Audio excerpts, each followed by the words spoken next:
Well, it was a good run. Yep. 2 weeks in a row. Yep. Shall we?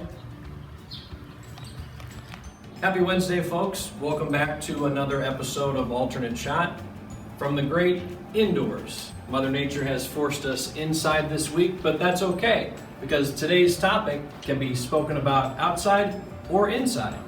You can see Paul and I have a lot of wedges in our hands today, and that's going to be the point of discussion. We're going to talk about how to properly fit your set, how to gap your lofts, and what set lineup is going to be best for you. We're back. So first up, Paul is going to talk about his personal wedge lineup and the most common wedge lineup with regard to loft and bounce that we see in players' bags. So take it away. Thank you, Miles. So as Miles was saying, what's the most common wedge setup?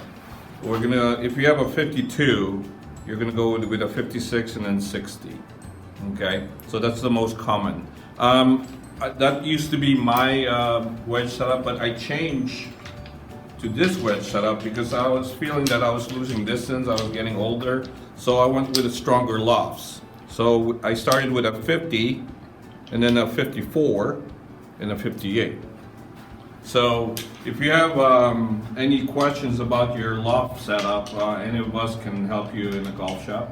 And then Miles is going to talk about why he has his own wedge setup. Okay, Miles? Oh, it's my turn.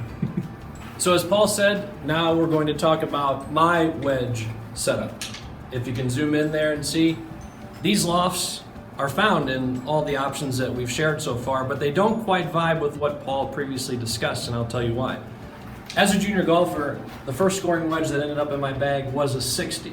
So I worked up the bag as far as gapping my yardages properly with the 50 and 54. Now, another reason that I have kept a 60 with very little bounce in the bag is because of the types of shots that I prefer to hit greenside. So a traditional mid bounce on my 50, 54, but very low bounce to give me versatility around the greens with the 60. As that relates to your greenside setup, that's a square face towards my target line.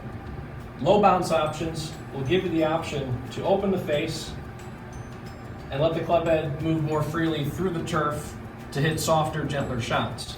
So that's the reason why this one stands out from my traditional set makeup and why yours may differ, but we're happy to get out in the range with you and get you dialed in to the right numbers. We hope you enjoyed this week's episode of Alternate Shot, an action-packed episode if ever there was one. I think we've said enough. So for Paul Montano, I'm Miles Harris, and we'll see you next week.